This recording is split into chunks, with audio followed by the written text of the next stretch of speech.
Nama saya Yudi Cahyadipura. Yudi Cahyadipura, eh, ini pengalaman profesional saya. Kalau dari sisi pendidikan, saya S1 di Universitas Siliwangi, Unsil, Tasikmalaya. Eh, Kemudian saya melanjutkan S2 di Jakarta, di PPM. Itu pojok pengkolan Menteng, Pak. Jadi kata orang ini Harvardnya Indonesia karena Magister Manajemen di Indonesia pertama kali ada itu di PPM. Kemudian untuk pengalaman bekerja sendiri, alhamdulillah sudah pernah kemana-mana ya. Saya dulu pertama kali kerja eh, ketika masih kuliah di Telkomsel, kemudian bangun usaha sendiri, lulus kuliah saya masuk ke perbankan kurang lebih hampir 8 tahun. Ada 4 bank, Bukopin, Yobi, OCBC, NSP. Terakhir saya jadi Consumer Sales Managernya BNI Syariah. Kemudian bangun usaha juga sama teman. Terus pindah ke Jakarta untuk ngajar jadi konsultan, masuk ke Indosat, di situ mulai kenal dunia satelit dan balik lagi ke telekomunikasi, terus ke Jarum Group di Forte.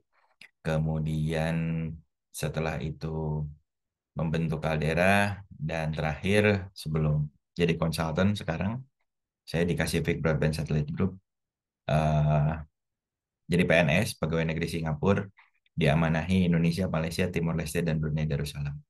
Jadi terakhir menghandle 4 negara. Kemudian untuk trainer, eh, di TV Desa, di Desa Institut, di majalah Tempo dulu sebulan sekali.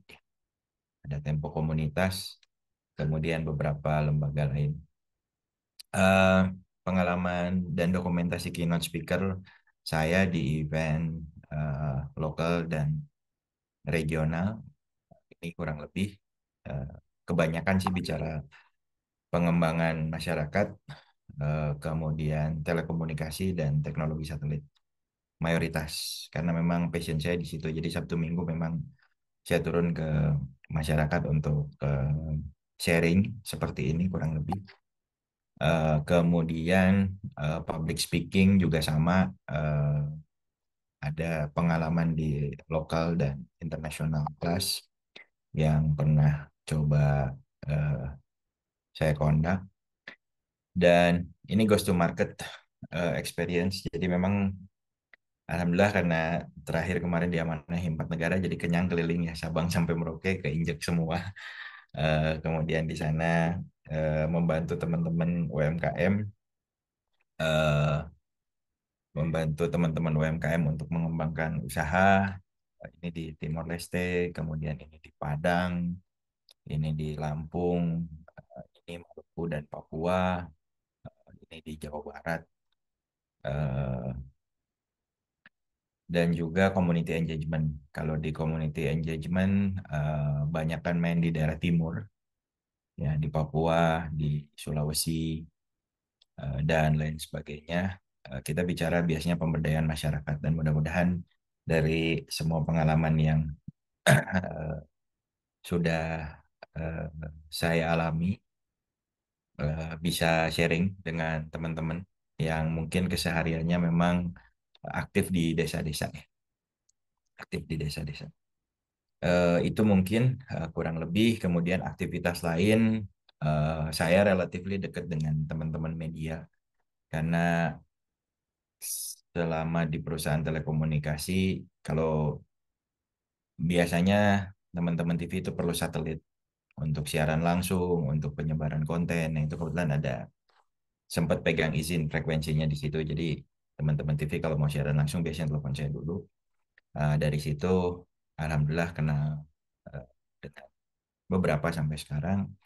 Kemudian pernah juga national best sales-nya Indosat, eh, dan handle beberapa event eh, internasional di sini konferensi Asia Afrika dan eh, ASEAN Games terakhir. Selain itu saya juga aktif di yayasan, Bapak Ibu, ini adalah yayasan anak berkebutuhan khusus yang tidak mampu. Eh, nah ini yang baju merah ini namanya Dedi, eh, anggota yayasan kita dan dalam pembinaan yayasan kami. ini terlahir tanpa ada tempurung bagian atas kepalanya. Jadi anencepal. Eh, Masya Allah ya. Eh, apa Sekarang sudah lumayan bisa mandiri walaupun dari sisi bahasa dan lain sebagainya juga susah. Nah, itu mungkin kegiatan-kegiatan sosial yang sering kali dijalankan. Memang realita di daerah dan di lapangan seperti itu ya. Bahkan ketika terapisnya disiapkan secara gratis pun, bahkan untuk ongkos ke lokasi atau ke kantor yayasan ini masih cukup kesulitan. Selamat pagi, Bapak dan Ibu sekalian. Apa kabar hari ini mengenai problem solving dan analytical thinking? Apakah di share screen saya sudah eh, ada? Oke, baik. Terima kasih, Bapak Ibu. Eh, ini saya anggap semua sudah kenal ya, jadi nggak perlu perkenalan diri lagi. Pada kesempatan pagi hari ini, kita akan membahas mengenai problem solving dan analytical thinking yang ini sangat krusial eh, dari aktivitas kita sehari-hari. Yang pertama, eh, ice breakingnya. Ini kita bicara teamwork dulu ya. Teamwork secara garis besar ada beberapa tim yang ditemu kenali. Ini mudah-mudahan nanti Bapak Ibu juga bisa menjadikan ini sebagai referensi bagaimana harus menyusun sebuah tim di desanya masing-masing karena kebutuhan setiap desa mungkin berbeda, kebutuhan setiap organisasi juga berbeda-beda. Eh, ini tim apa ya Bapak Ibu? Boleh nulis di chat.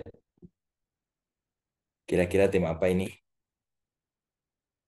Baseball. Oke. Softball. Oke. Ada lagi? Ini permainan SD ya. Kalau orang Indonesia mengenalnya kasti. Nah, betul. Eh, betul. Kita mengenalnya dengan nama kasti. Softball atau kasti, Pak Panundi. Baik. Em, kira-kira untuk jadi seorang Pak Eli kasti. Oke.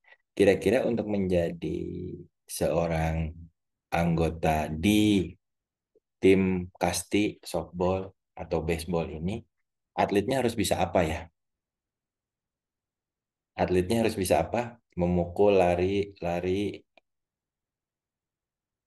Ada lagi? Tangkap bola, bisa mukul, nangkap bola, lari, melempar. Oke. Berarti harus bisa semuanya dong. Ya kan? Harus bisa mukul, lari, lempar, nangkap. Terus kenapa dibilang tim? Kalau ternyata kita harus bisa semuanya. Coba dipikirkan lagi. Ini katanya tim, tapi ternyata satu tim itu harus bisa semuanya. Kenapa dibilang tim? Iya, kenapa ya? Nggak tahu, Pak. Pak Eli, saya juga bingung, Pak.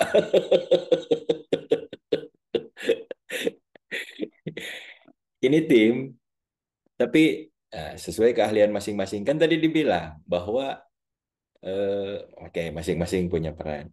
Kan tadi dibilang sesuai keahlian masing-masing. Semua harus ahli. Semua harus ahli nangkep, semua harus ahli lari, semua harus ahli mukul, semua harus ahli lempar.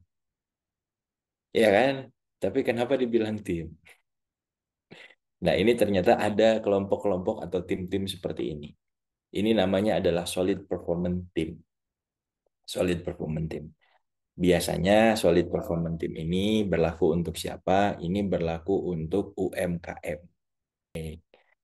Betul, Bu Indah. Tim Kasti terbagi menjadi beberapa tugas. Tiap personel akan mengambil peran sesuai dengan kemampuannya sehingga saat bergerak bisa saling melengkapi. Ya, satu tujuannya menang. Ya, tapi eh, pembahasannya ini tim seperti ini biasanya dipakai untuk UMKM. Bapak Ibu boleh dilihat pengusaha UMKM Dari mulai buka toko, layanin pelanggan, ngangkut barang, nurunin barang, jadi kasir, ngasih kembalian, bersih-bersih, itu semua dilakukan oleh sendiri, ya, oleh sendiri. Nah, ini tim yang pertama, kemudian kita ada tim yang kedua. Ini tim apa ya, Bapak Ibu? Orkestra. Baik, gampang lah ini ya. Di sini sudah ada job description atau belum? Ada. Apa saja job description-nya? Pegang alat musik, betul. Dirijen, oke. Kemudian konduktor sebagai komandan, oke. Penyanyi, musik, ya. Kalau tiba-tiba di tengah jalan, tukang biola nih. Biola pindah ke piano pas lagi konser. Kira-kira apa yang terjadi? Kacau. Betul. Jadi ada juga tim seperti ini. Tim seperti ini job description-nya sudah jelas. Ya, tapi dia kaku. Nggak jadi main. Ya, Bu Iva. Dia kaku. Dan tim seperti ini biasanya diterapkan di pabrik atau manufacturing. Ya, manufacturing. Ini tim yang kaku. Jadi kalau Bapak Ibu masuk ke pabrik, terus Bapak Ibu tugasnya kencengin baut nomor 3 misalnya. Itu dari pagi sampai sore akan tugasnya adalah mengencangkan baut nomor 3. Nggak akan ada yang lain. Dan ketika pindah itu bisa kacau. Meskipun Bapak Ibu bertugas hanya untuk mengencangkan baut. Itu bisa kacau. Nah, ini tim apa ini?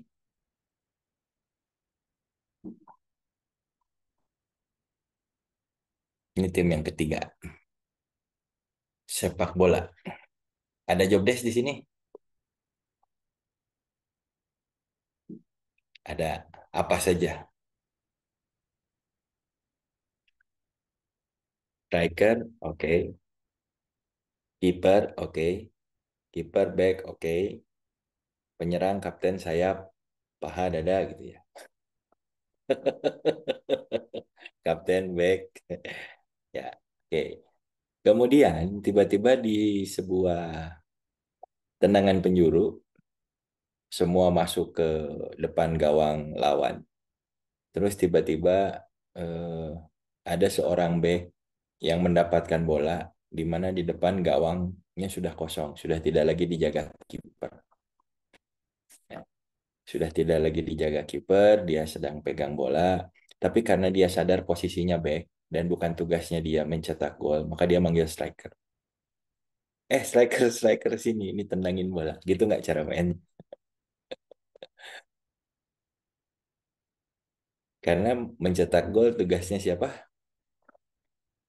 Tugas utamanya striker ya.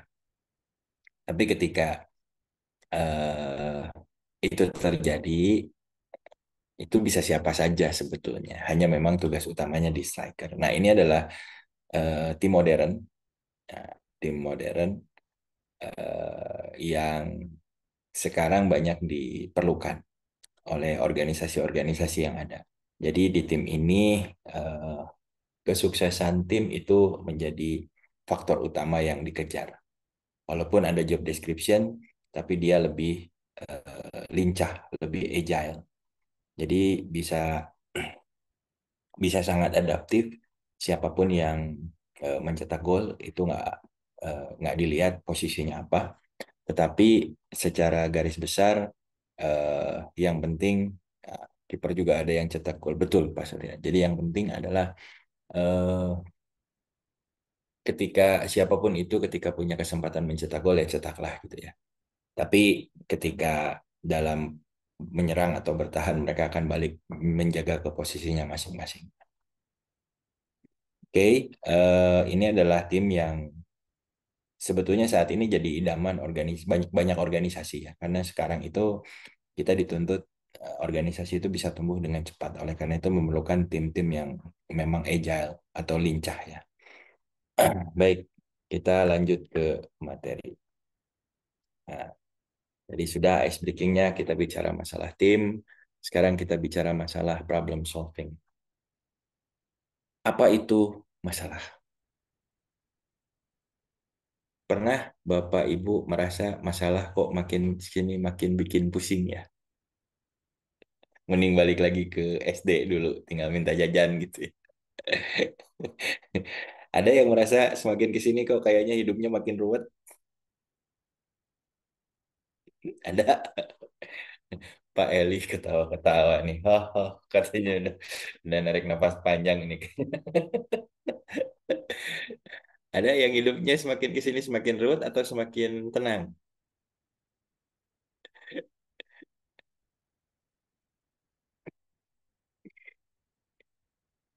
Jadi segala sesuatu yang tidak kita inginkan adalah masalah.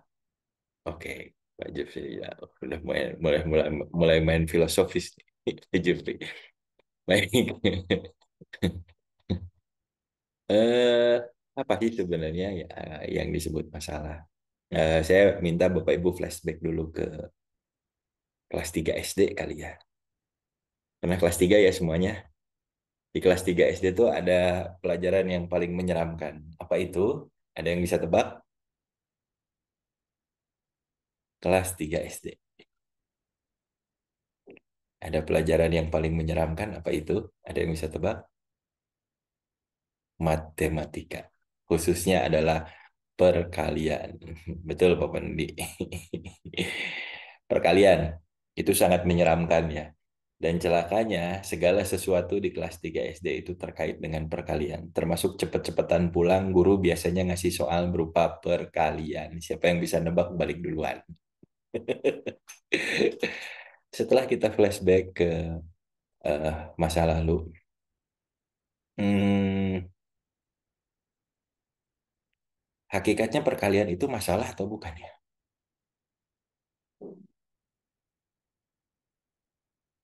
Hakikatnya perkalian masalah atau bukan?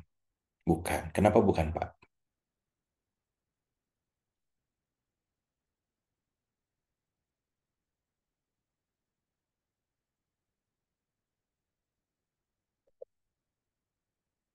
Hakikatnya, yang masalah itu kenapa kita tidak bisa. Oke.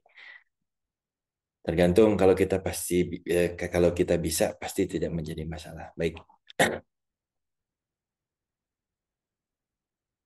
Perkalian itu hakikatnya adalah masalah. Kenapa? Contoh, coba berikan perkalian itu ke anak kelas 2. Pasti nggak bakalan bisa jawab dan pasti pusing, ya kan?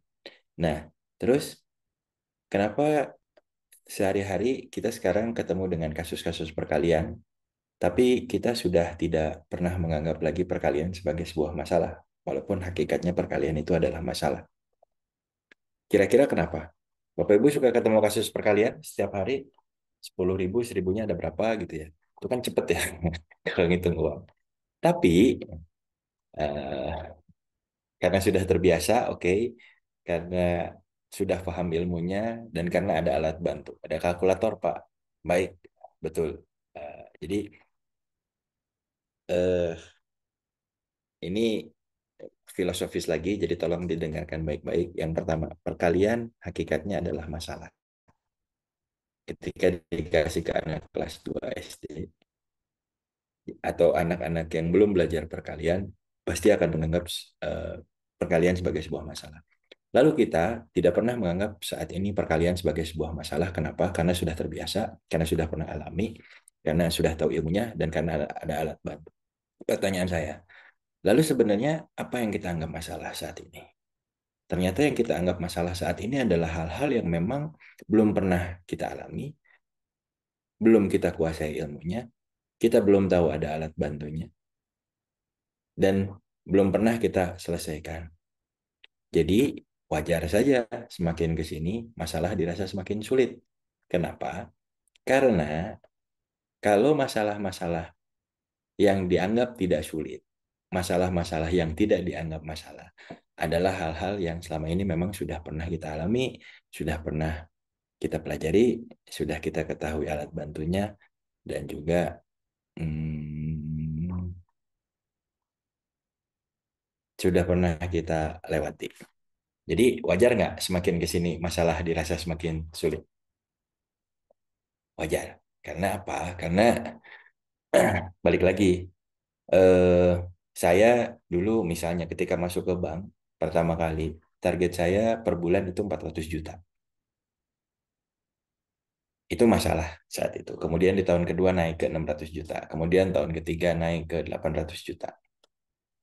Ketika saya sudah di tahun ketiga, terus ada anak baru pertama masuk, target kamu berapa? 400 juta dan dia merasa sudah sangat terbebani dengan itu. Tapi karena target saya sudah di 800 juta, saya sudah tidak lagi menganggap itu sebagai sebuah masalah. Jadi mulai dari saat ini ketika Bapak Ibu ketemu masalah, bilang alhamdulillah karena artinya kita akan naik kelas. Dan di masa depan, suatu saat nanti ketika Bapak Ibu ketemu masalah yang sama, Bapak Ibu sudah tidak akan lagi menganggap itu sebagai sebuah masalah. Contoh misalnya administrasi pendamping desa. Buat saya masalah. Karena saya belum pernah alami, saya belum tahu ilmunya, saya pasti harus nanya-nanya, saya pasti harus nyari referensi. Tapi buat Bapak Ibu, mungkin bukan masalah. Jadi masalah setiap orang juga berbeda-beda dan sangat relatif berdasarkan pengalaman dan kemampuannya masing-masing. Oleh karena itu memang benar bahwa Tuhan tidak akan menguji kita di luar kemampuan. Itu eh, balik lagi ke prinsip dasarnya seperti itu. Oke, kemudian ini ada quotes yang bagus. Pemimpin bukan hanya orang eh, yang tahu jawabannya, tapi orang yang tahu bagaimana menemukan jawaban yang benar. Jadi Bapak Ibu yakin setiap hari kita akan ketemu masalah yang berbeda-beda. Nah, pertemuan kita saat ini, hari ini adalah bertujuan untuk bagaimana kita bisa mengurai masalah yang sering kita temukan sehari-hari. Eh, karena biasanya ketika kita ketemu masalah, kita sudah ingin mencari jalan keluarnya, tapi seringkali bingung bagaimana mencari jalan keluar yang baik.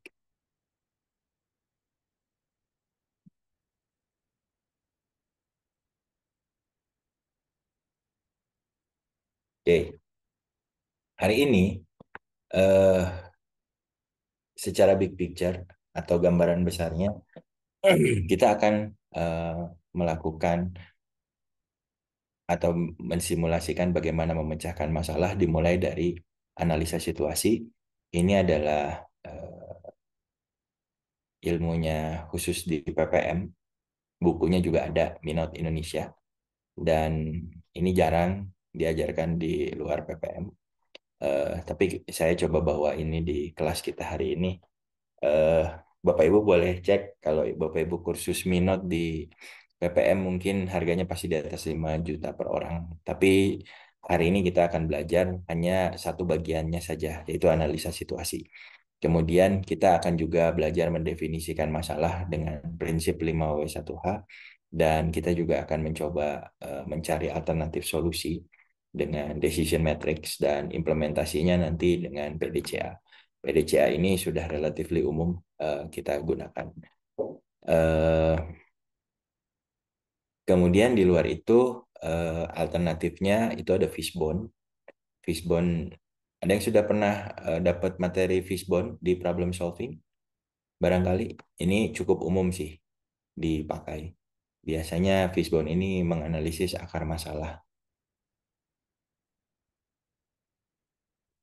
Ada yang sudah pernah dapat fishbone? Belum? Sudah. Oke, Bu Farida sudah ya. Pak Surya belum. Oke. Kemudian nanti kita akan merefleksikan semuanya dengan golden circle-nya Simon Sinek. Eh, Baik, mari kita mulai. Ini adalah analisa situasi.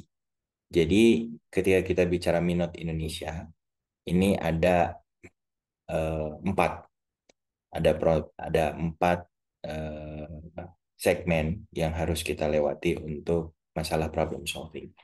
Tetapi yang paling krusial adalah analisa situasi, yaitu kita menggali apa masalahnya. Ini masih teori, nanti mudah-mudahan di prakteknya Bapak Ibu akan mendapat gambaran lebih clear lagi. apa masalahnya, yaitu mengidentifikasi masalah, kemudian memilah-milah masalah, memprioritaskan masalah, dan melokasi masalah. Jadi kita betul-betul tentukan lokasinya si masalah ini dialokasikannya seperti apa. Kemudian masalah setelah kita selesai dengan analisa situasi, kalau kita pakai metode MINOT secara keseluruhan, itu eh, akan ada apa penyebab masalah itu bisa terjadi. Ini di analisis persoalan. Tapi kita tidak akan bahas ini. Nanti mungkin kalau ada problem solving tahap lanjut, kita bisa coba ini. Karena biasanya untuk 4 analisa ini kita akan perlu kurang lebih 1 semester untuk belajar.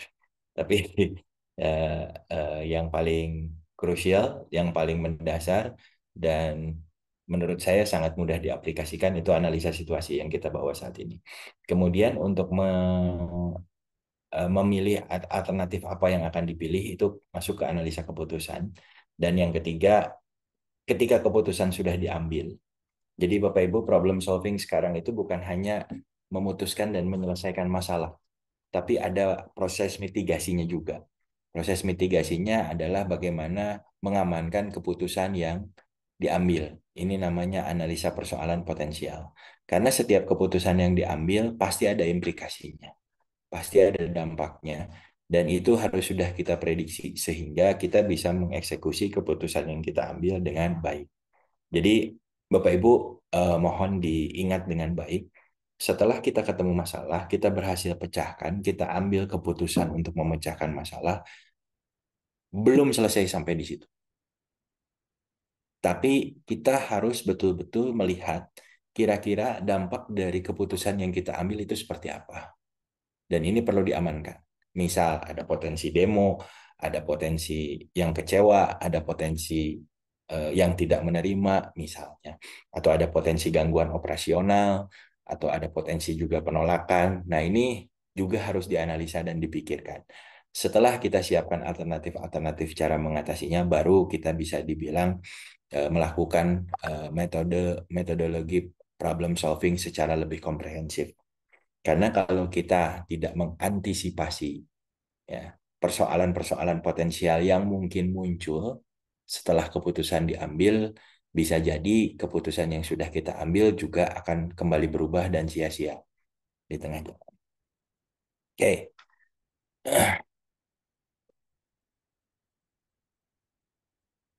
silahkan sekarang kembali dibaca studi kasus PT Sehat Sentosa. Problem solvingnya, Cak. Silakan. Ya, terima kasih Pak Yudi dan Sama-sama. teman-teman semuanya. Jadi tadi malam ketika di WA Group muncul seperti itu, saya mencoba untuk memanfaatkan materi itu, melakukan analisa. Saya pikir problem-problem sosial gitu ya, ternyata problem yang berkaitan dengan manajemen dan operasi yang ini juga bisa mungkin terjadi di manapun ya. Nah, dalam konteks problem solvingnya Mas Yudi ya, Ya, dalam konteks problem solvingnya ternyata persoalan utamanya itu kan di biaya operasional tinggi di luar Jabodetabek. Lalu pencatatan stok tidak akurat, kehilangan stok akibat pengawasan yang lemah, koneksi internet buruk, program promosi tidak efektif dan ditolak oleh PM gitu ya. Nah, ini dari situ kemudian dari analisa situasi berkaitan dengan permasalahan, kemudian saya mencoba untuk menawarkan problem solvingnya, pemecahan masalahnya. Pertama ada solusi untuk masalah pertama berkaitan dengan efisiensi operasional, Mas Yudi. Itu pada ini di slide yang mana ya, eh, Cak? Ini saya lagi pada show pada slide slide-nya keempat. Daitong. Permasalahan kalau problem solvingnya pada slide keenam, pada slide keenam Oke, problem solvingnya. Oke, ini. operasional betul, operasional. Yang ini bukan, Cak? Ya, Ya, betul. Problem solving yang operasional ini case yang muncul, lalu kemudian solusinya berarti efisiensi operasional. Dalam konteks efisiensi operasional, maka evaluasi profitabilitasnya per cabang, eh, langkahnya penutupan atau merger cabang yang merugi terus-menerus. Kemudian revisi struktur biaya. Revisi struktur biaya itu untuk optimalisasi apa optimalisasi pendistribusian produk ya, optimalisasi pendistribusian produk. Lalu kemudian terkait dengan penggunaan analisis data permintaan atau forecasting. Jadi solusinya adalah pendistribusian atau pengiriman produk sesuai dengan kebutuhan per wilayah. Itu untuk case yang pertama. Case kedua ada di slide nomor 7, yaitu pengawasan dan pencatatan stok ya. Di slide 7 pengawasan dan pencatatan stok.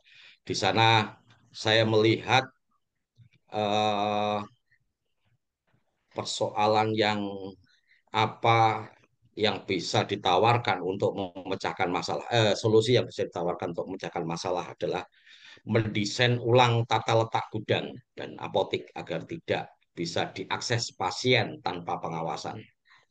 Jadi perlu ada desain ulang tata letak atau manajemennya ya, manajemennya nanti, manajemen yang berkaitan dengan apa pergudangan dan apotik agar tidak bisa diakses langsung pasien tanpa pengawasan. Yang kedua, implementasi audit stok berkala dan sistem eh, alarm otomatis begitu ya jika ada selisih stok. Jadi di aplikasi perlu ada alert sistem gitu ya ketika apa ada selisih yang lebih dari 5%. Kemudian pencatatan bahan habis pakai wajib dilakukan.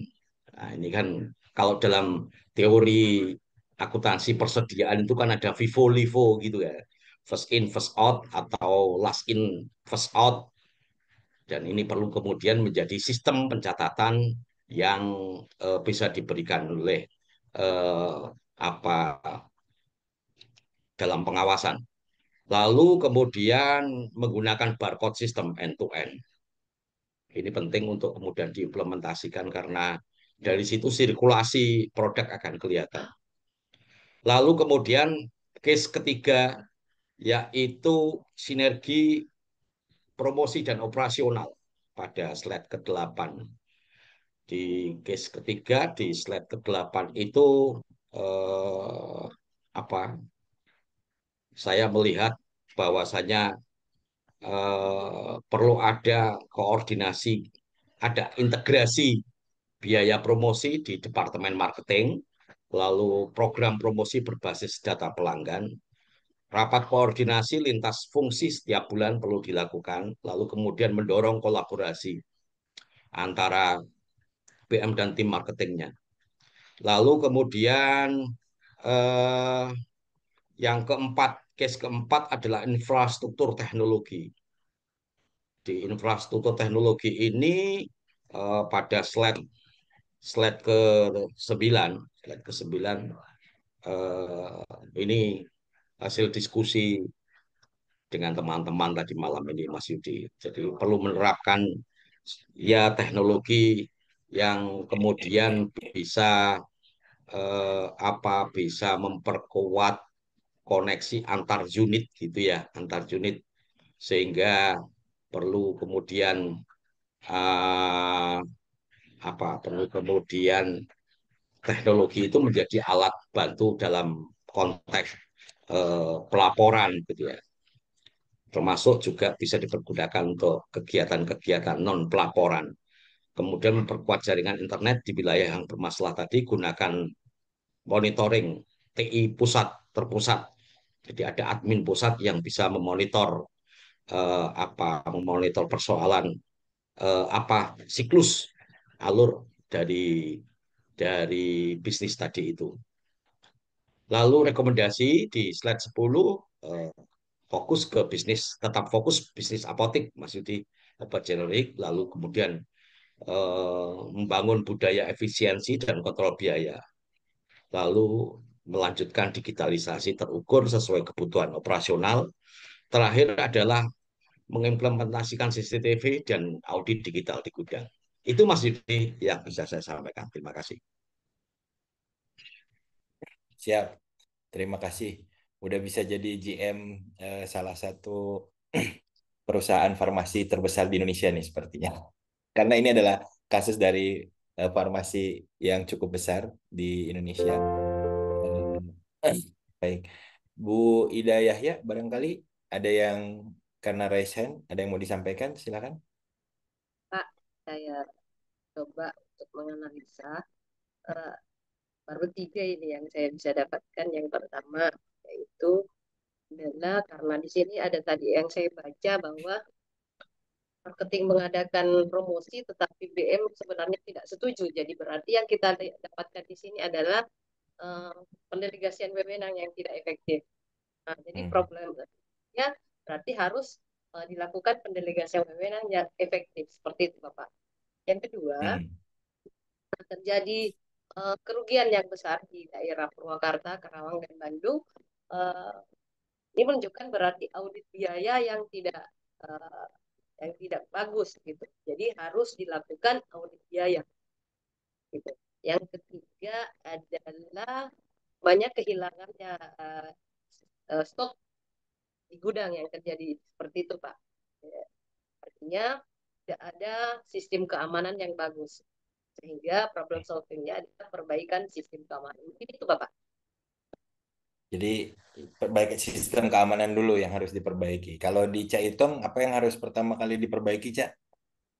Kira-kira? Atau semua harus berjalan paralel perbaikannya?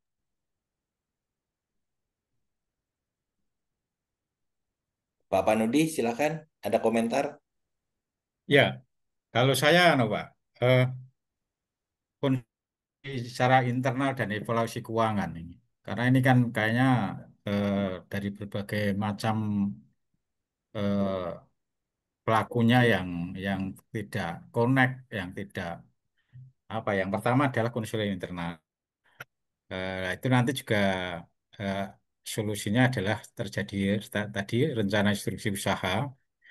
Kemudian juga tadi sudah disampaikan Caitong, yang kedua adalah peningkatan infrastruktur IT dan WS, kaitannya dengan data stroke real time. Kemudian juga penyusunan SOP dan audit operasional. Kemudian outputnya adalah SOP dan itu di HRD-nya, kaitannya dengan SOP dan sistem kontrolnya. Kemudian pelatihan SDM dan monitoring BM-nya, ini juga kaitannya dengan HRD, sehingga outputnya nanti SDM kompeten dan disiplin. Dan yang kelima yaitu strategi pemasaran obat generik, ini kaitan dengan marketing hingga peningkatan outputnya adalah peningkatan penjualan dan citra positif. Dan yang terakhir adalah evaluasi dan review triwulanan itu. Ini kaitan dengan nanti Hmm. direksi dan finansial, dan outputnya adalah laporan kerja efisiensi. Sehingga kesimpulannya tadi untuk membalikan kinerja dan kesehatan finansial perlu fokus pada bisnis apotek obat generik dan menekan biaya operasional dari efisiensi, dan perbaikan di sistem distribusi dan IT, serta memperkuat pengawasan serta efisiensi SDM dan membangun strategi pemasaran yang efektif berorientasi pada pelanggan ini, Pak Yudi. Saya kira ini itu. Ya, terima kasih Pak Panudi. Mana yang harus dieksekusi lebih dulu, Pak? Kalau kalau kami Pak, konsolidasi internal dan evaluasi dulu, Pak. Oke, baik. Terima kasih. Terakhir, Bu Farida, silakan Bu. Iya, baik Pak. Tadi saya mendengar dari tiga orang tuh sudah agak mirip-mirip terkait dengan problem solvingnya atau solusinya. Saya coba masuk ke rencana, saya lebih mengarah ke rencana panjang ya Pak, 3 sampai 5 tahun. Karena kan pasti tadi yang pertama apa yang mau dilakukan dahulu? Kalau saya maksudnya, tahun pertama sama kedua itu kita perlu konsolidasi sistem operasional dan audit efisiensi cabang dengan melihat yang kasus yang ada di PT Sentosa tadi. Kemudian peningkatan infrastruktur IT serta pelatihan SDM-nya. Terus kemudian kita juga perlu melakukan penguatan brand apotek generik, ekspansi pasar di kota besar seperti Jawa Barat, dan peningkatan kerjasama dengan produsen obat lokal. Terus yang ketiga, ini digitalisasi penuh sistem distribusi dan layanan pelanggan berbasis aplikasi, serta penerapan good corporate secara menyeluruh. Karena kalau ini bisa kita lakukan dalam 1 sampai 5 tahun, itu menarik, Pak. Tapi sebenarnya sebelum itu dilakukan, seorang yang mau menangani masalah ini perlu juga menguraikan analisisnya, kemudian identifikasinya, apa yang mau dilakukan, baru kita bisa masuk pada penyelesaian. Takutnya nanti kalau kita tidak membuka merigid detailnya, nanti malah salah kerja gitu, Pak. Tapi Baik, dari yang semua sudah disampaikan tadi, saya sudah sama, Pak, mirip. siap. Terima Demikian. kasih.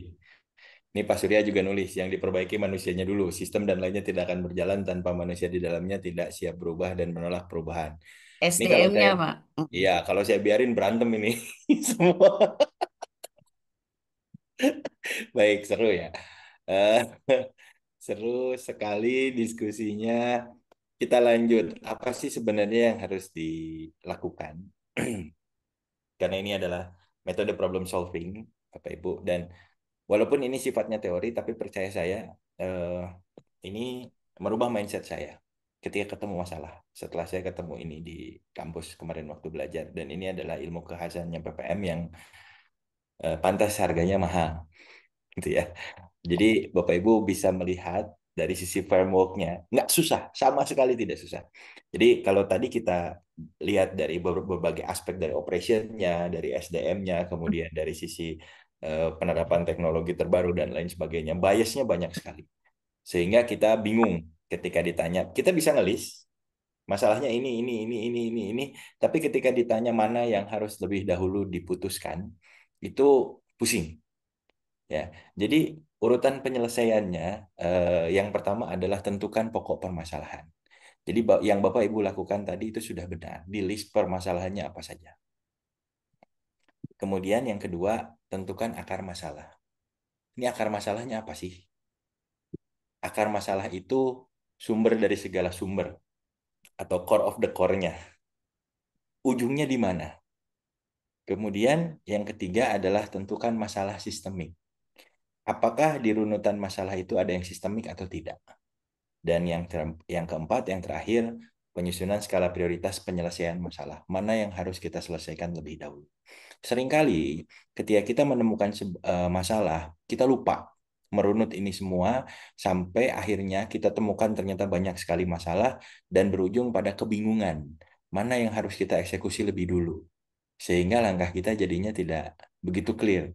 Dan seringkali kita menyelesaikan permasalahan yang salah. Padahal ada hal lain yang lebih urgent. Oke, kita mulai ke urutan penyelesaian masalah yang ke-1. Ini saya buat sederhana, kurang lebihnya diidentifikasi. Tadi Bapak Ibu sangat tajam mengidentifikasi, tapi biar nggak terlalu jelimet, saya coba kenali ada 9 masalah utama di permasalahan ini. Bisa disepakati, bisa tidak, mungkin ada yang lebih, mungkin juga ada yang kurang. Di antaranya adalah yang pertama depresiasi biaya project barcode scanning system. Kemudian ada juga kenaikan biaya operasional apotek di Jabodetabek. Sengaja saya nggak bawa kasus desa, karena kalau kasus desa khawatir framework Bapak Ibu terbawa. Ini di bawah. Jadi karena masing-masing pasti sudah punya pengalaman mengatasi desa. Ada referensi dan itu bisa jadi bias juga. Makanya saya bawa kasus yang lain. Kemudian ada kenaikan biaya operasional apotek di Purwakarta, Karawang, dan Bandung. Kemudian ada penurunan laba apotek. Kemudian SDM bagian inventory apotek kurang memahami sistem baru. Kemudian penjualan apotek di Purwakarta, Karawang, dan Bandung turun. kemudian obat yang dicari pelanggan tidak tersedia, kemudian yang ke-8 selanjutnya adalah karyawan apotek terlambat update stok obat, dan yang terakhir adalah jaringan internet sering putus.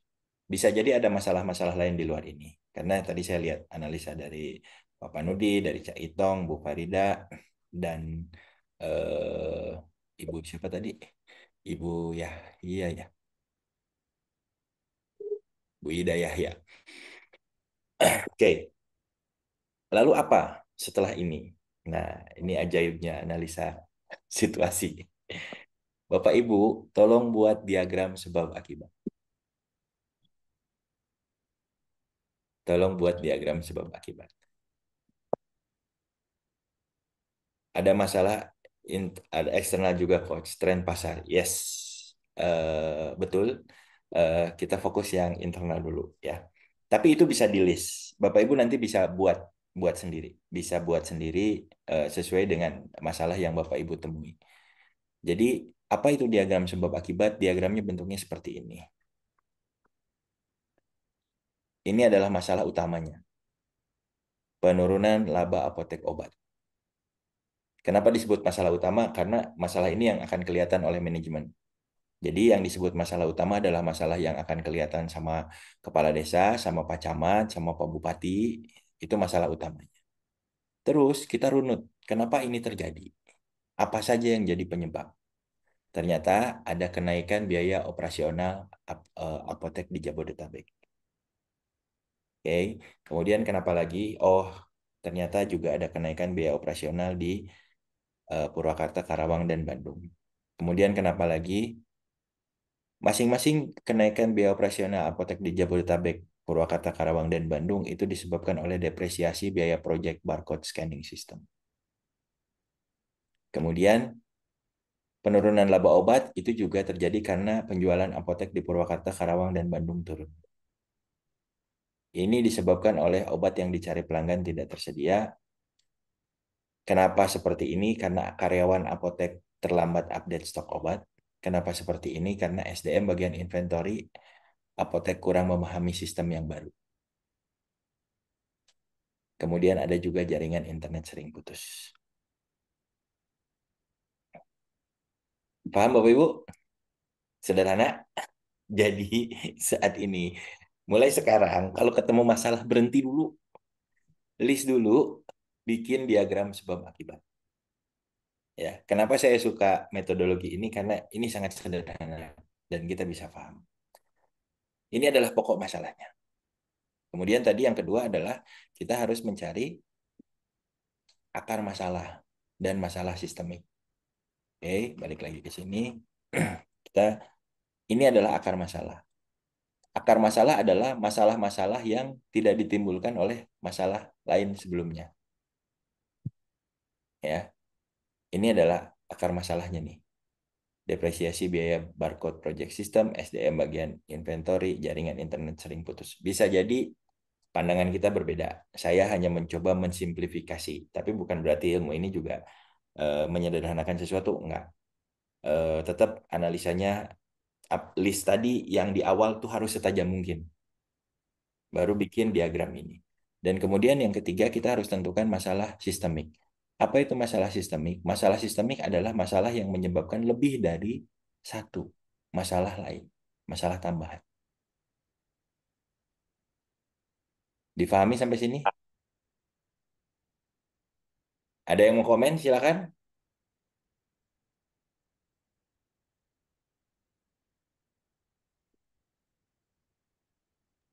Menentukan masalah sistemiknya, Pak. Menentukan masalah sistemik. Masalah sistemik ini kelihatan, Bu. Dari depresiasi biaya project barcode scanning system, ini menyebabkan dua masalah lain, yaitu kenaikan biaya operasional di Jabodetabek dan juga kenaikan biaya operasional di Purwakarta, Karawang, dan Bandung. Balik lagi, kalau listnya berbeda, diagram sebab akibatnya juga pasti akan berbeda. Jadi intinya masalah sistemik itu, kalau ini kan eh, dia Dia hanya masuk dia masuk akar masalah juga kan? ya ini kebetulan akar masalah yang Sama. termasuk masalah sistemik. Iya. Bisa Mm-mm. jadi masalah sistemik dengan akar masalah itu bisa jadi berbeda, Bu. Oh ya. Bisa jadi berbeda. Ini kebetulan akar masalah bersatu dengan masalah sistemik. Bisa jadi masalah sistemiknya ada di tengah, misalnya di sini, di kenaikan biaya operasional. Ini bisa jadi misalnya berpengaruh ke sini, maka ini pun akan jadi masalah sistem. Jadi beres itu kita masukkan yang akar masalah. Akar masalah, akar masalah, akar masalah ke tabel. Ya, biar lebih tertata. Pak, yang lain nggak diberesin, stop dulu. Tangan kita cuma dua, kaki kita cuma dua. Jadi kita fokus ke akar masalahnya dulu. Kemudian di sini kita scoring. Bikin tabel seperti ini, eh, angkanya ini terserah kita. Terserah kita, bisa skala 5, bisa skala 7, bisa skala 10. Apakah itu mendesak? Kalau mendesak, kasih angka paling tinggi. Dampaknya bagaimana? Kasih angka paling tinggi. Trennya bagaimana?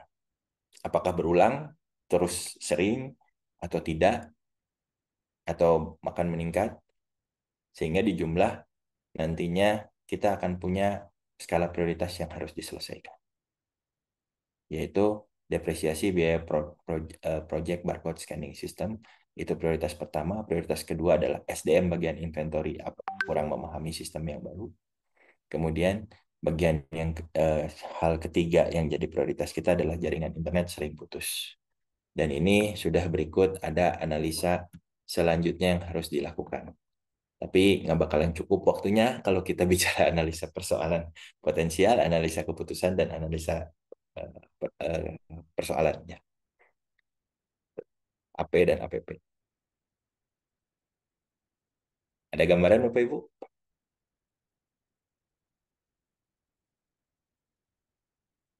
Indikator tren. Indikator tren ini diprediksikan ke depan trennya ini akan semakin meningkat atau menurun. Frekuensinya atau frekuensi bisa. Tren atau frekuensi itu akan sama. Jadi kira-kira ini masalah ini masih akan sering timbul atau enggak ke depan. Trennya ini menguat atau malah melemah. Jadi balik lagi, scoring ini pun selera. Ya, scoring ini pun selera. Tapi karena ini adalah alat analisa, kalau bisa kesampingkan dulu aspek emosional.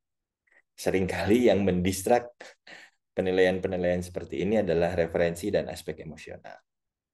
Ya, oke. Clear sampai sini? Pak Surya Putra, silahkan. Ada Baik, yang ingin Mas, mungkin kalau tadi kita lihat kan dari pertama kita melis masalah-masalah, kemudian kita buat diagram. Nah, Ya, saya masih ini, Mas, terkait dengan akar masalah dengan masalah sistemik. Jadi, kadang-kadang kan kita melihat ini sebenarnya sudah akar masalah nih, tapi apakah dia masuk dalam masalah yang sistemik atau tidak? Nah, menentukan masalah yang sistemik, apakah bisa dilihat dari tujuan besar? Misalnya kalau dilihat tadi ini kan ini perusahaan. Nah, yang jadi persoalan adalah sebenarnya kan dari nilai kerugian yang muncul tadi akibat dari depresiasi biaya yang tidak sinkron. Maka ketika itu dijadikan masalah sistemik itu akan muncul atau apa namanya berhubungan dengan banyak hal gitu, termasuk di akar-akar masalah yang lain. Nah, ya, maksud saya bagaimana ya kita memastikan bahwasanya yang kita pilih itu memang benar sebenarnya dia masalah yang sistemik gitu atau hanya sekedar akar masalah saja sebenarnya kalau diselesaikan ya tuntas gitu. Sementara ketika masalah yang sistemik itu ketika tidak dituntaskan kan dia akan berlanjut-lanjut maka nanti terjadi perulangan. Mungkin itu Mas butuh penegasan bagaimana ya. membedakan tadi itu. Terima kasih Mas. Oke, terima kasih. Yang dimaksud masalah sistemik ketika panah keluarnya lebih dari satu, Pak, di diagram ini. Itu yang pertama. Yang kedua, masalah sistemik, karena kebetulan di kasus ini masalah sistemik sama dengan akar masalah, salah satu akar masalah, maka tidak ada concern lain. Jadi, kalau masalah sistemiknya berbeda, ini setelah kita menyelesaikan akar masalah, kita juga harus eh, memonitoring masalah sistemik yang terjadi. Tapi karena kebetulan ini termasuk akar masalah sehingga nggak dijalankan. Tapi monitoring masalah sistemik, jadi masalah sistemik sekali lagi adalah masalah yang menyebabkan lebih dari satu masalah lain, masalah lanjutan. Jadi kalau panah keluarnya dua, atau lebih, atau bahkan 5, atau bahkan 10 apalagi. Jadi ini sangat tergantung dari diagram sebab akibatnya. Bapak Ibu percaya atau tidak, saya pernah, nah ini jadi framework saya juga ketika jadi konsultan. Saya pernah menangani sebuah perusahaan distributor FMCG. FMCG itu distributor minyak, terigu, kayak gitu ya. Ini rugi Bapak Ibu. Rugi, banyak barang kadaluarsa, nggak bisa retur, dan lain sebagainya. Saya coba analisa situasi seperti ini, ternyata masalahnya apa? Masalah akar masalahnya adalah nota penerimaan dan pengeluaran tidak rangkap 4, Pak. Jadi bagian gudang sama keuangan nggak pegang nota rangkap. Sehingga dia nggak bisa retur dan lain sebagainya. Jadi bisa jadi masalah yang kita anggap kompleks sebenarnya itu disebabkan dari akar masalah yang sederhana. Beres itu rekomendasi saya adalah coba bikin nota rangkap 4. Kasih ke bagian gudang, kasih bagian keuangan, eh, satu lagi kasih bagian purchasing. Setelah mereka pegang tiga-tiganya, aman Pak. Jadi kadang-kadang itu disebabkan oleh ya itu ilmu itu bertujuan untuk memudahkan manusia.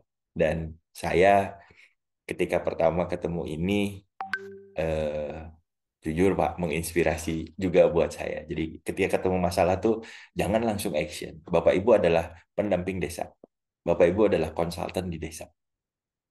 Ketika ketemu masalah, tolong dengarkan dulu. Keluh kesahnya catat. Beres dicatat, tolong bikin diagram sebab akibat. Nanti dari situ kita akan dapat gambaran yang jelas mana yang harus kita selesaikan terlebih dahulu.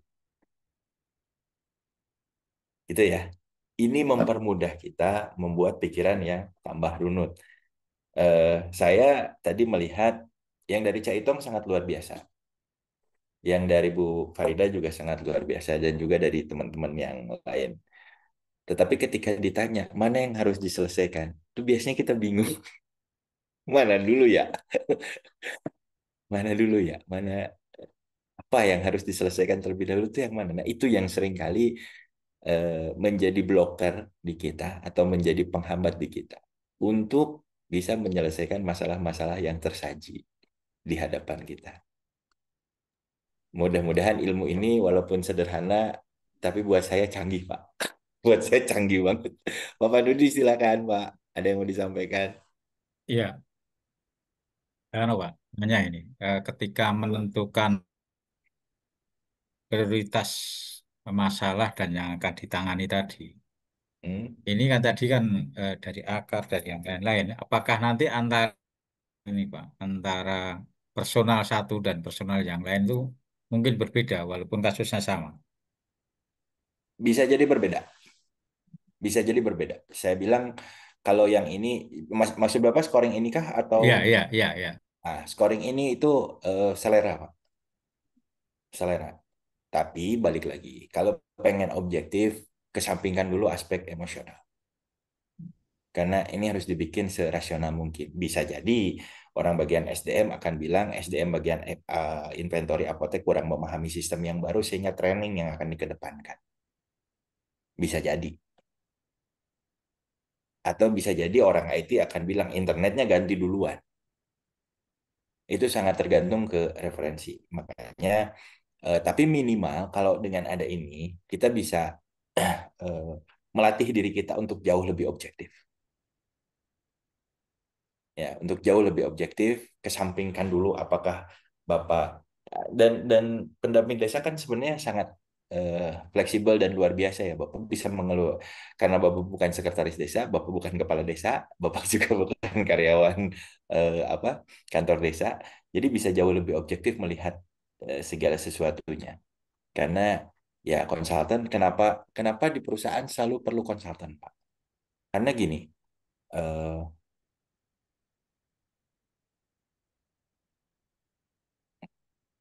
dan kenapa kita selalu perlu coach? Ada yang pernah bilang ke saya begini, ya sejago Mike Tyson tuh jago. Kalaupun misalnya dia, kenapa Mike Tyson perlu pelatih? Padahal kalau ditandingkan pelatihnya dan antara pelatihnya dengan Mike Tyson sendiri, ya mungkin langsung KO lah. hanya beberapa detik gitu ya. Tapi kita perlu konsultan, kita perlu orang eksternal. Itu adalah untuk melihat diri kita, untuk menjadi cerminan kita, untuk melihat apa yang salah dan apa yang masih harus diperbaiki dari diri kita. Nah, kejelian konsultan dan pelatih itu seperti itu. Mereka bisa melihat apa yang kurang dari diri kita.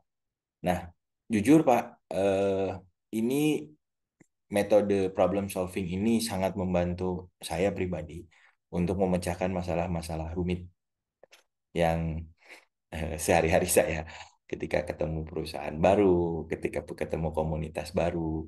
Modalnya itu kertas, tulis saja, dirinci, bikin ini kenapa nih bisa begini, kenapa bisa sambil interview, lingkari ini kemana, apa penyebabnya. Terus bedah sampai kita bisa ketemu semua gambaran masalah secara keseluruhan. Dan setelah itu kita baru bisa kita bisa bisa oke. Ada pertanyaan dari Bu, ah, Bu Ibu ya, Ibu Kustiri ya. Jadi ketika salah menentukan analisa akar masalah maupun masalah sistemik, apakah bisa salah memutuskan solusi? Bisa ya, bisa enggak. Bisa ya, bisa enggak. Intinya adalah eh, dan yang paling utama ini diagram sebab akibat. Kita harus bikin ini seclear mungkin. Dan kalau kita bikin ini seclear mungkin, harusnya sih bisa meminimalisir kesalahannya. Karena kita dapat gambaran permasalahannya secara utuh. Seringkali saya juga paham Bapak Ibu, saya juga sering di lapangan, kalau ada yang cerita masalah itu bisa jadi kita nggak bisa nangkep secara keseluruhan. Dan bisa jadi kita bingung, ini sebenarnya apa sih yang jadi masalahnya? Tapi kalau dengan alat bantu seperti ini, itu kita bisa mendapatkan gambaran permasalahannya secara utuh. Sehingga solusi yang diambil nanti bisa jauh lebih terarah. Silakan Bu Farida, ada yang ingin disampaikan? Pak, kalau saya masalahnya begini, ini kalau bicara alur, bicara tahapan, mungkin kita paham. Tapi bagaimana dengan pelaku?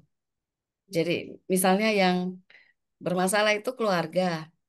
Ini bukan terkait dengan pendamping desa, tapi kehidupan biasa, Pak, gitu. Kita sudah tahu akar masalah, kita sudah bisa tahu ini. Tapi kalau yang ternyata ini saudara dekat yang melakukan, nah itu pakai metode apa, Pak? Supaya nanti kita bisa lebih fokus, lebih spesifik, dan bisa menyelesaikan dengan baik dan benar. Gitu, Pak. Terima kasih. Oke, sama-sama Bu. Saran saya, tetap pakai ini Bu. Tetap pakai ini dulu. Coba dianalisa dulu. Bisa jadi yang kita anggap akar masalah sebetulnya bukan akar masalah. Bisa jadi. Bisa jadi. Kayak tadi perusahaan FMCG yang saya tangani, siapa yang nyangka itu masalahnya dari nota. Itu kerugiannya miliaran, Bu. Tapi ternyata nggak bagian gudang nggak tahu, bagian keuangan juga nggak nyambung, termasuk bagian pembelian dia nggak tahu juga. Jadi eh,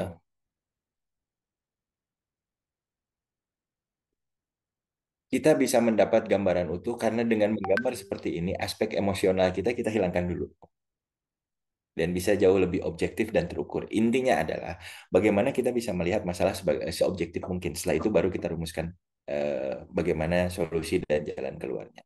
Jadi ini adalah hanya sebatas alat bantu bagaimana kita bisa memecahkan masalah dengan lebih runut, lebih teratur, dan lebih sistematis.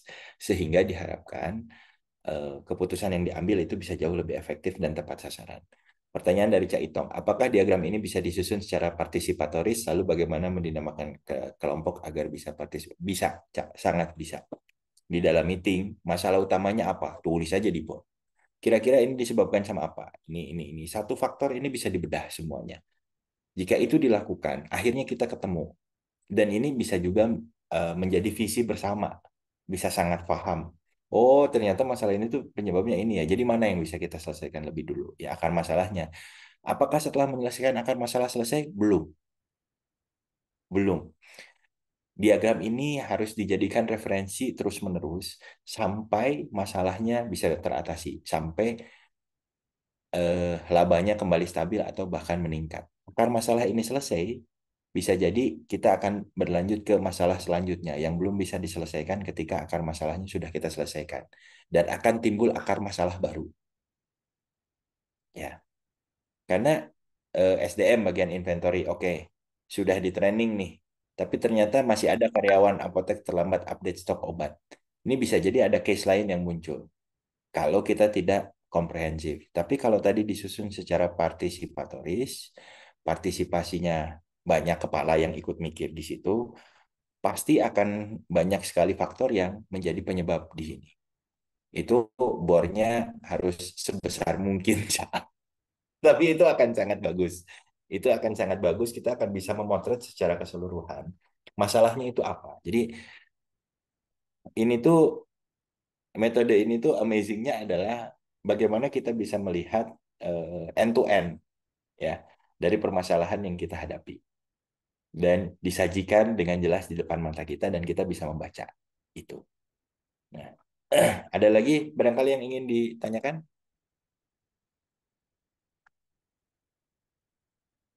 Apakah dengan membuat kerangka ini dapat menelisik masalah personality?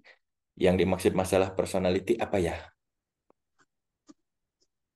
Apa kalau masalah personal tadi saya sudah jawab ke Ibu Farida ya. Sama intinya semua masalah, tidak masalah personal, tidak hanya masalah kantor, masalah pribadi juga saya suka pakai, kendalanya di mana sampai saya ketemu oh ternyata saya suka telat bangun 5 menit nih, ini kritikal. Jadi ya udah dari situ ya apa ya? Saya bersyukur sih Bapak Ibu, jujur. Saya pernah ketemu ini saya sangat bersyukur. Sampai sekarang ini membantu saya menyelesaikan itu. Jadi kalau menyelesaikan masalah-masalah yang dihadapi, hanya balik lagi, ini juga menyadarkan saya ketika ketemu masalah saya harus berhenti sejenak. Berhenti scanning. Scanning dengan alat bantu tadi, beres itu baru kita bisa berpikir lebih jernih. Ibu Iva Gustika silakan Bu. Oke, terima kasih Mas Yudi ya. Sama-sama Eh, Bu. Gini loh Mas, kalau saya yang sering saya hadapi gitu loh. Kita udah Mhm. coba kelompokkan persoalannya, semua masalahnya, dan kita coba cari solusinya. Bagaimana sih Mas triknya agar persoalan itu bisa diurai satu-satu gitu. Ketika saya coba, kadang ketika persoalan yang si A baru selesai, kita udah terjebak dengan persoalan baru gitu. Padahal kita contoh tadi menganalisa ada 4 persoalan. Ketika kita persoalan yang 4 ini ternyata ada 8 titik permasalahannya kan seperti itu. Ketika Hmm. kita urai satu-satu, justru terjebak gitu loh di dalam persoalan yang baru gitu. Bagaimana sih Mas triknya agar persoalan itu mudah diuraikan dengan jelas sehingga apa yang kita inginkan hasil dari sebuah persoalan itu jelas gitu. Balik lagi ke sini sih Makasih. Bu. Nah, Diagram ini sih Bu. Kalau Ibu ya, sudah paham diagram ini, pakainya gimana. Dan ini sangat sederhana Bu. Sangat sederhana.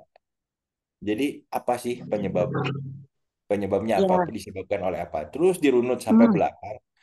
ya, Kalau Ibu sudah bisa dapat gambaran ini secara keseluruhan, Ibu akan dengan sangat mudah mendapatkan gambaran mengenai permasalahan apa sebetulnya yang dihadapi dan biangnya mana, biang masalahnya iya, mana, akar iya, masalahnya mana. Itu sih Bu. Intinya oke, ini pengalaman saya sih sudah sangat cukup powerful ya iya, untuk iya, iya, scanning di awal.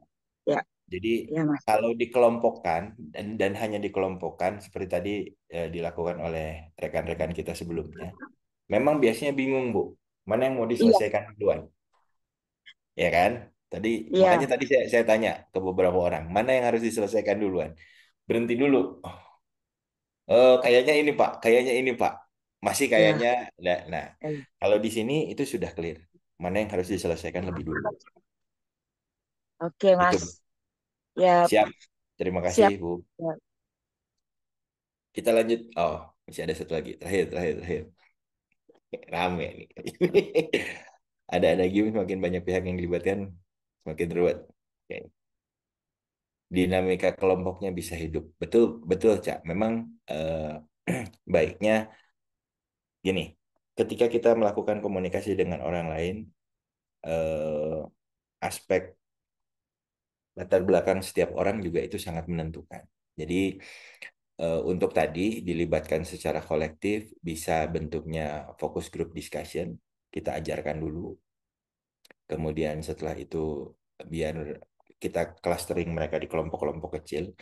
Yang pasti kelompok yang menurut pengalaman saya yang efektif itu tidak lebih dari 10 orang. Paling efektif 5 orang. 5 sampai 10 orang itu masih bisa bikin suasana kondusif untuk diskusi.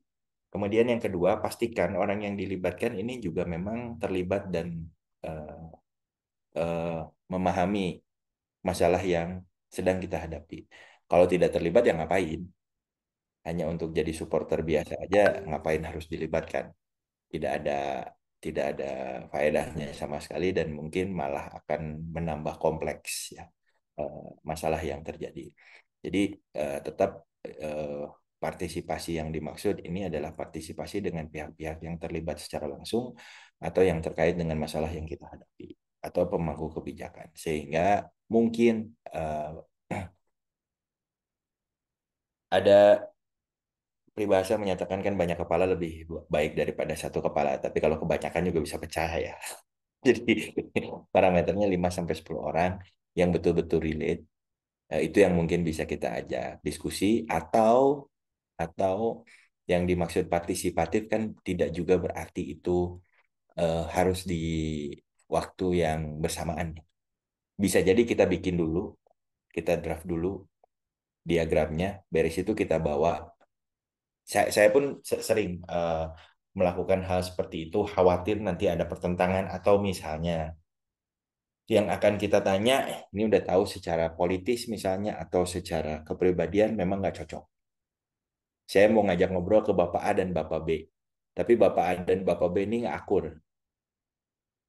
Tahu misalnya, saya ini dua nggak akur. Oh ya sudah, kalau saya bawa di satu forum, ini pasti panjang. Biasanya yang saya lakukan adalah saya draft dulu permasalahan apa atau apa yang akan didiskusikan. Saya diskusi masing-masing terpisah dengan si A dan si B membawa draft yang sudah saya buat. Jadi mereka juga tetap bisa berpartisipasi untuk memberikan sumbangsih dari penyelesaian atau dari diagram masalah yang kita bawa sehingga kita bisa dapat uh, pemahaman yang lebih komprehensif tanpa juga harus ikut terlibat dalam konflik internalnya mereka. Kemudian saya akan temui ke B, nggak perlu bilang bahwa si A sudah mereview. Ini setuju nggak dengan diagram ini? Kita jelaskan lagi ke mereka. Itu juga kan bisa dibilang partisipatif, tapi secara tidak langsung di forum. Mungkin itu. Oke, kita lanjut dulu. Karena waktu. Ntar bablas lagi kayak kemarin. Ya. Kemudian tahap 2. Definisikan masalah. Setelah kita tahu penyelesaian akar masalahnya yang tadi kita buat prioritas, setiap setiap 1, 2, 3 ini juga kita uraikan setiap masalah-masalah ini dengan 5W1H. Ya, kenapa isu ini penting dibahas ketika kita bicara why. Kemudian bagaimana harus diatasi. Kemudian masalah konkretnya apa dan detail situasinya. Intinya 5W1H. Why, what, when, who, why, how. Dan yang paling harus kita jawab adalah why-nya dulu. Ini golden circle-nya Simon Sinek. Jadi ketika Bapak Ibu sudah bisa menjawab why-nya, otomatis yang lain akan bisa terjawab. Ini contoh dengan 5W1H. Contohnya, nanti bahan ini akan saya kirim juga di grup seperti yang kemarin. Depresiasi biaya project barcode scanning system. Apa sih ini? Jadi nanti orang lain tidak perlu lagi balik ke sini. Orang lain cukup baca di sini. Pokoknya selesaikan masalahnya. Karena kalau ke pelaksana kita harus clear mungkin ya. Jangan eh, ada baiknya mereka diajarin hal-hal yang strategik. Tapi dalam kasus-kasus tertentu, permasalahan-permasalahan tertentu, ada baiknya juga mereka hanya kita kasih tahu hal-hal yang terkait dengan pekerjaannya mereka saja. Karena kalau dikasih pikiran yang terlalu kompleks biasanya malah kontraproduktif. Jadi cukup definisi masalahnya kita sampaikan di sini saja 3. Kemudian kita coba bagi what, why, who, where, when, how. Nah, ini bagaimana kita bisa menyelesaikan masalah tersebut. Jaringan internet sering putus. Apa sih ini? What? Sistem barcode dan SAP tidak dapat melakukan update stok secara real time. Data persediaan sering. Kenapa? Karena infrastruktur internet di area Purwakarta, Karawang, Bandung tidak stabil dan tidak memiliki jalur backup. Ini siapa penanggung jawabnya? Tim IT dan siapa pihak terkait? Tim IT, penyedia layanan internet, staf apotek, dan manajer area. Di mana? Di klinik-klinik di Purwakarta, Karawang, dan Bandung. Kapan? Terutama pada jam operasional siang hari.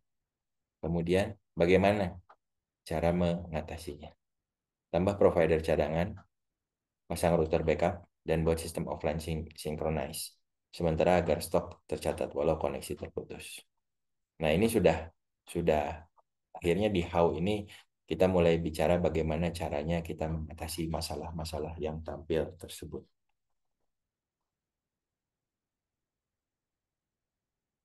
Implementasi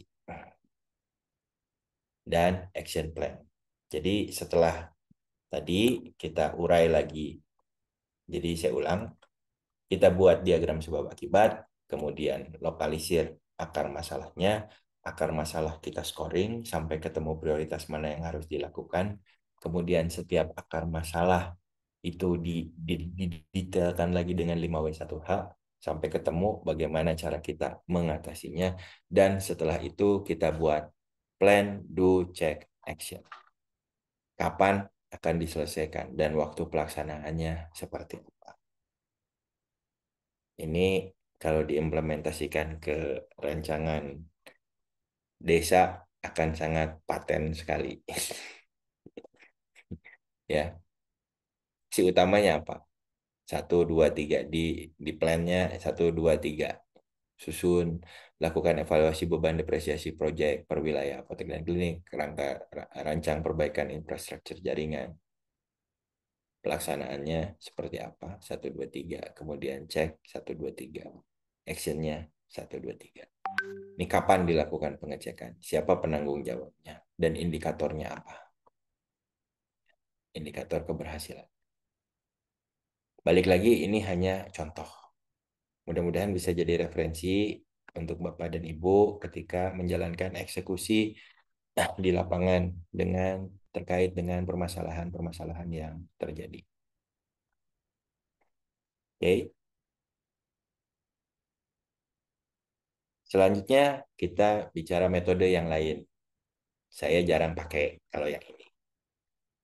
Ini namanya fishbone. Sama menyelesaikan akar masalah juga, mencari akar masalah juga, tapi di clustering. Ya, hanya saja memang tadi tidak se-clear analisa situasi atau diagram sebab akibat. Karena diagram sebab akibat kita bisa lihat dampaknya kemana. Tapi ini umum dipakai. Ini umum dipakai. Kita tulis masalahnya apa. Kemudian tujuan dari fishbone ini adalah mengurai penyebab mendasar agar solusi tidak salah sasaran. Kalau ditanya saya lebih prefer yang mana, saya lebih prefer yang langkah tadi yang sudah kita bahas. Tapi yang umum di lapangan ini, walaupun biasnya saya sih masih agak kebingungan di sini. Biasnya banyak sekali dan potensi kesalahan analisa juga banyak. Karena tidak runut ya. Dan agak sulit diimplementasikan. Kategori utamanya ini kita bisa pilih. Kita bisa tulis nama masalahnya di sini. Kemudian kategorisasinya ini bisa ada beberapa metode. Ada yang main method, machine, material, mother, nature, sama measurement. Ada juga yang kalau di marketing bisa pakai 4P, 7P, 8P, dan lain sebagainya. Tapi yang umum adalah ini, 6M. Jadi masalahnya apakah di manpower atau demand Apakah di mesinnya, apakah di metodologi, apakah di material, apakah di eh, eh, keuangan, atau di indikator dan KPI. Ya. Nah, beres itu setelah kita tentukan, jadi template-nya itu masalahnya di sini ditulis. Kemudian ini kira-kira mesin terkait apa dan lain sebagainya. Nah, di sini kita cantumkan kasus-kasusnya. Jadi ini hanya menginventarisir masalah, kurang lebih. Hanya membagi ke 6 sub bahasan. Itu eh, yang ada di Fishbone. Eh, saya sendiri karena balik lagi tadi sudah kenal diagram sebab akibat, buat saya itu lebih enak dipakai ya, dan lebih clear. Tapi terserah Bapak Ibu, jika misalnya memang mau pakai ini juga silahkan. Di sini juga akan terlihat masalah-masalah di permesinan. Nanti kita bisa susun dan kategorisasi juga, tetap ujung-ujungnya scoring mana di masalah permesinan ini atau di alat bantu mana yang harus kita selesaikan terlebih dahulu, di metodologi, di SDM, di material, kemudian di mother nature dan measurement. Ya, itu juga bisa berbeda-beda, bisa berbeda-beda. Kemudian refleksi dari Golden Circle. Golden Circle-nya Simon Sinek itu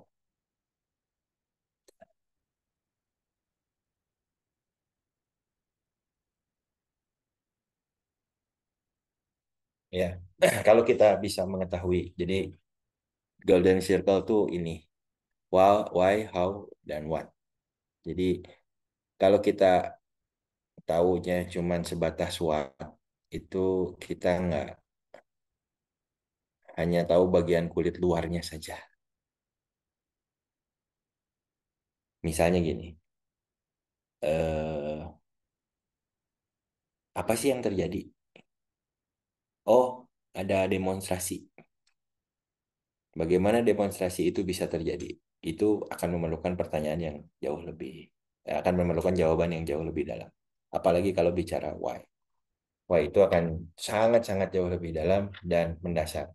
Misalnya, kenapa sih kita lahir ke muka bumi? Kenapa, kenapa, dan kenapa? Jadi, dan itu juga jadi cara bertanyanya konsultan pasti selalu bertanya kenapa? Karena pengen tahu dari sisi esensi.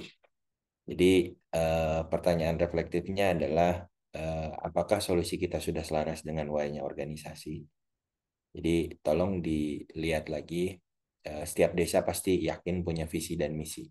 Apakah yang kita lakukan sudah sesuai dengan visi dan misi yang diharapkan oleh masyarakat, oleh pemangku jabatan di desa, eh, dan lain sebagainya.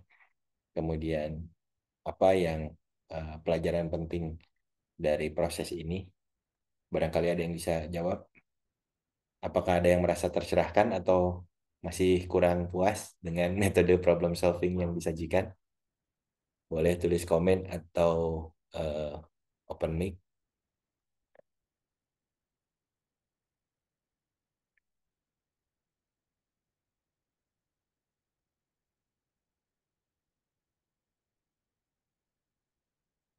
Cukup jelas Bapak Ibu? Silakan Pak Panudi, mau komen sesuatu? Ya, terima kasih.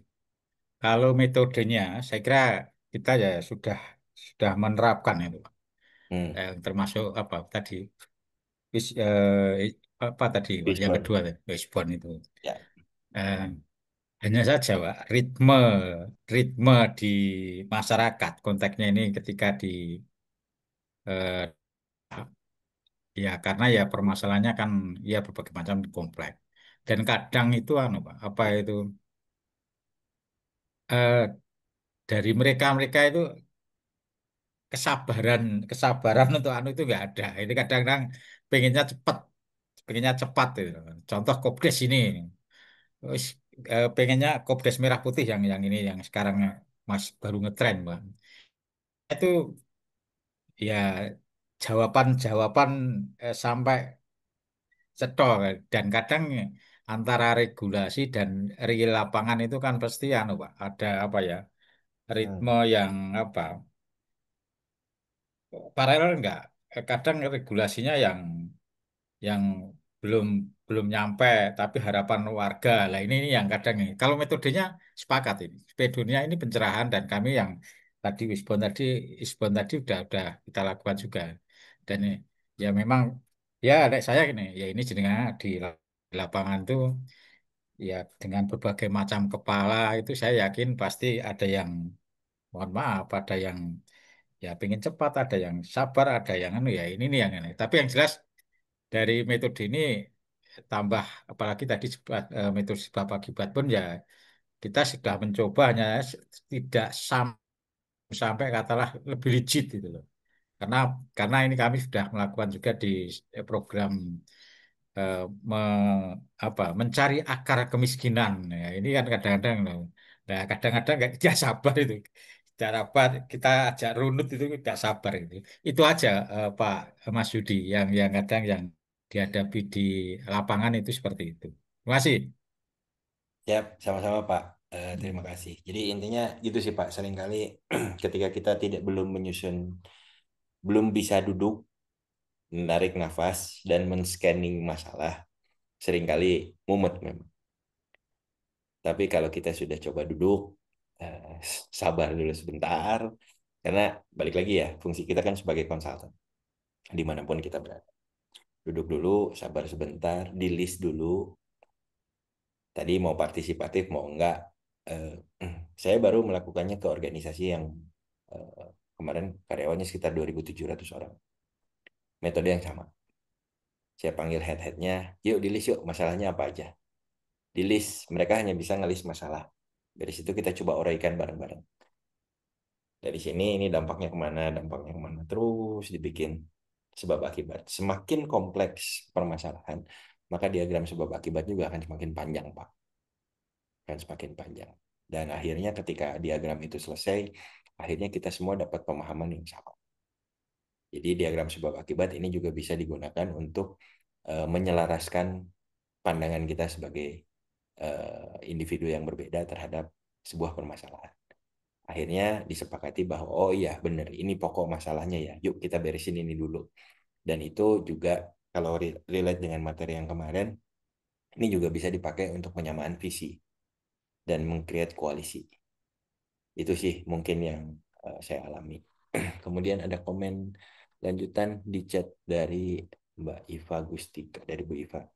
Dapat pencerahan baru. Alhamdulillah, terima kasih kalau misalnya. Intinya eh, tenang ya.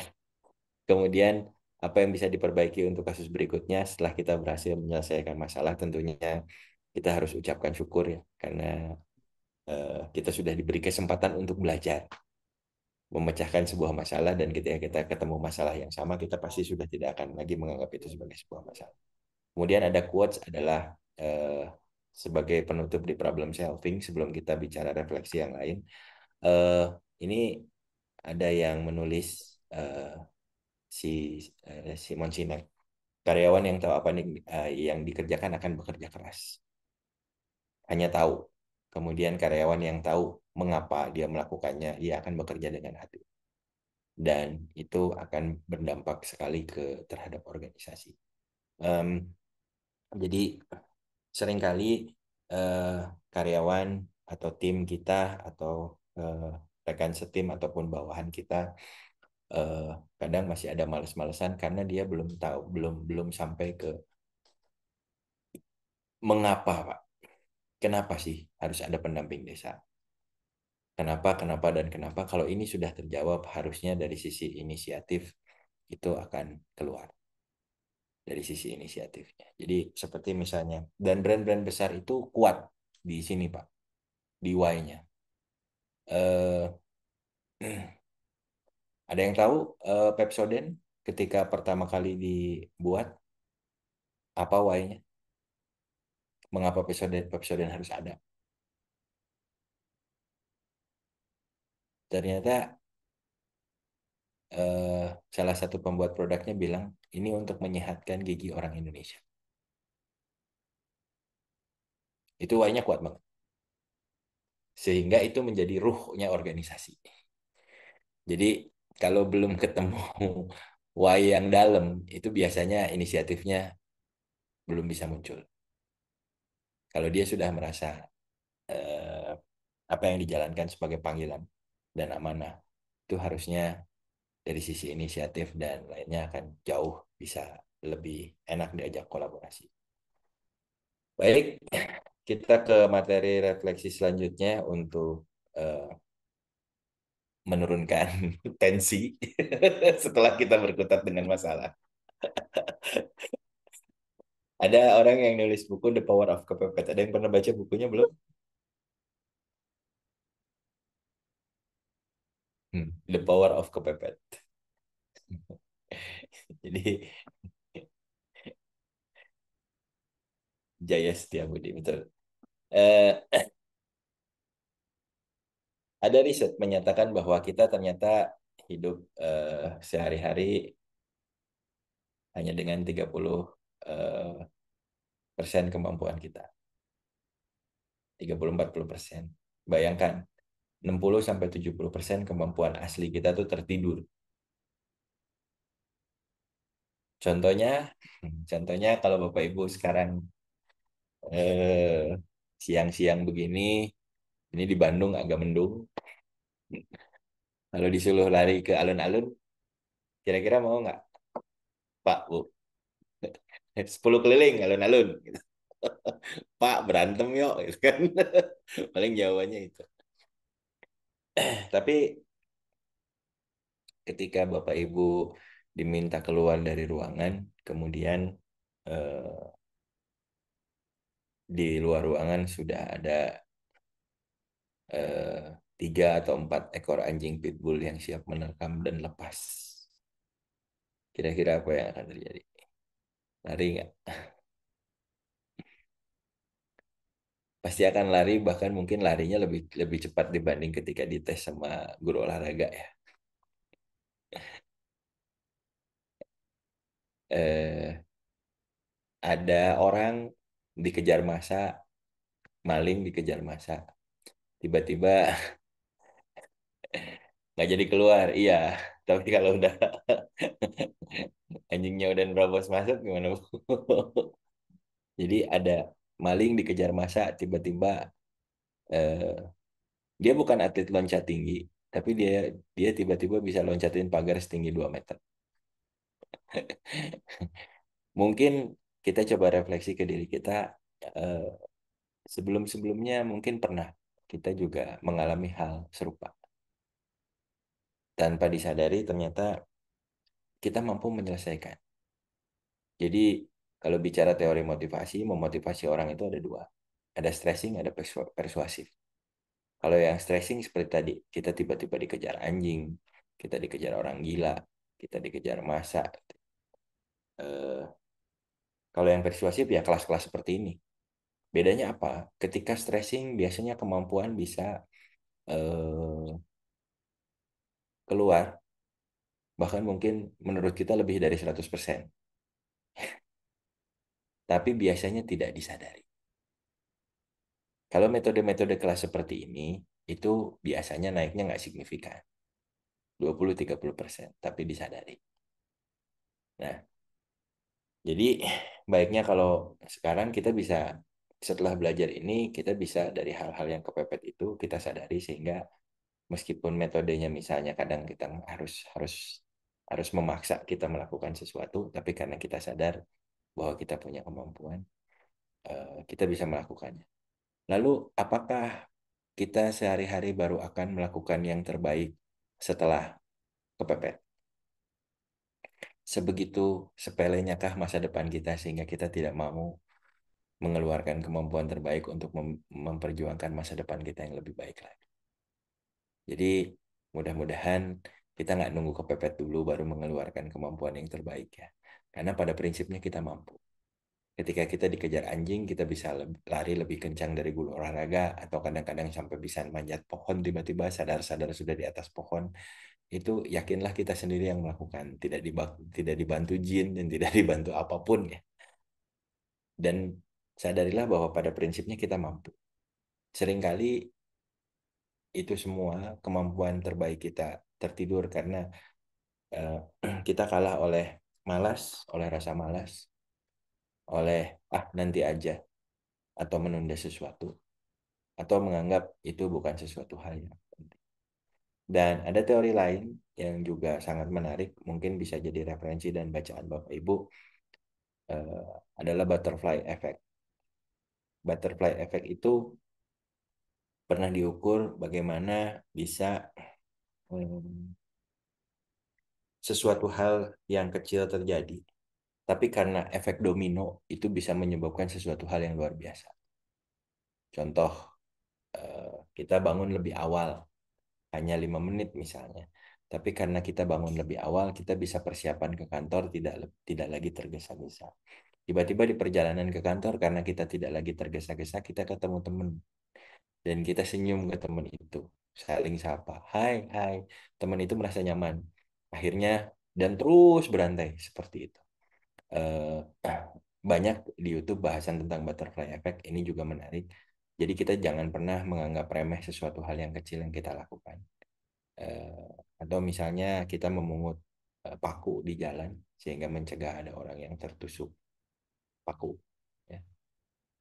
Mencegah ada yang tetanus, mencegah dan lain sebagainya. Itu akan panjang sekali dampaknya. Jadi jangan pernah sekali lagi menganggap sesuatu hal yang kecil yang kita lakukan itu tidak ada artinya apa-apa.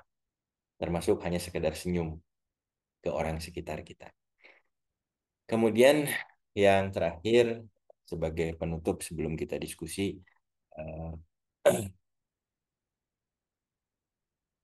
saya ingin bercerita mengenai kisah seorang anak yang diskusi dengan bapaknya. Dia bilang, ayah, bisa nggak sih saya hidup seumur hidup tanpa dosa? Ayahnya bilang, susah lah nak, kamu ini nanyanya aneh-aneh aja. Oh susah ya? Kalau sebulan ayah susah, udah nggak usah. Kalau seminggu ayah mungkin, tapi udahlah susah. Sehari ayah bisa, tapi udahlah nak susah. Kalau 1 jam tanpa dosa ayah, oh itu mungkin. Kalau 1 jam mungkin.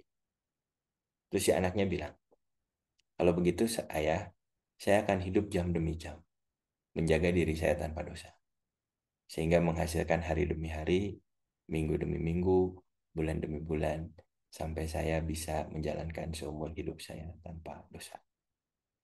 Segala sesuatu bermula dari hal yang kecil, bermula dari diri kita sendiri, dan harus kita mulai saat ini. Jangan pernah menunggu, dan mudah-mudahan apa yang di-sharing hari ini mengenai pemecahan masalah dan metodologinya yang sangat-sangat sederhana dan sangat bisa diaplikasikan di kehidupan kita sehari-hari bisa menambah referensi untuk Bapak Ibu dalam menjalankan aktivitas sehari-hari sebagai pendamping desa yang tentunya banyak sekali berkutat dengan permasalahan-permasalahan warga desa, dan mudah-mudahan metode ini bisa juga dipakai untuk membantu memecahkan masalah-masalah yang terjadi di sekitar kita, sehingga kita semakin bisa lebih optimal untuk memberi manfaat dan dampak yang baik untuk banyak orang. Koperasi Jasa Komunitas Desa Indonesia. Kode Indonesia. Membangun desa dengan berkooperasi sebenarnya.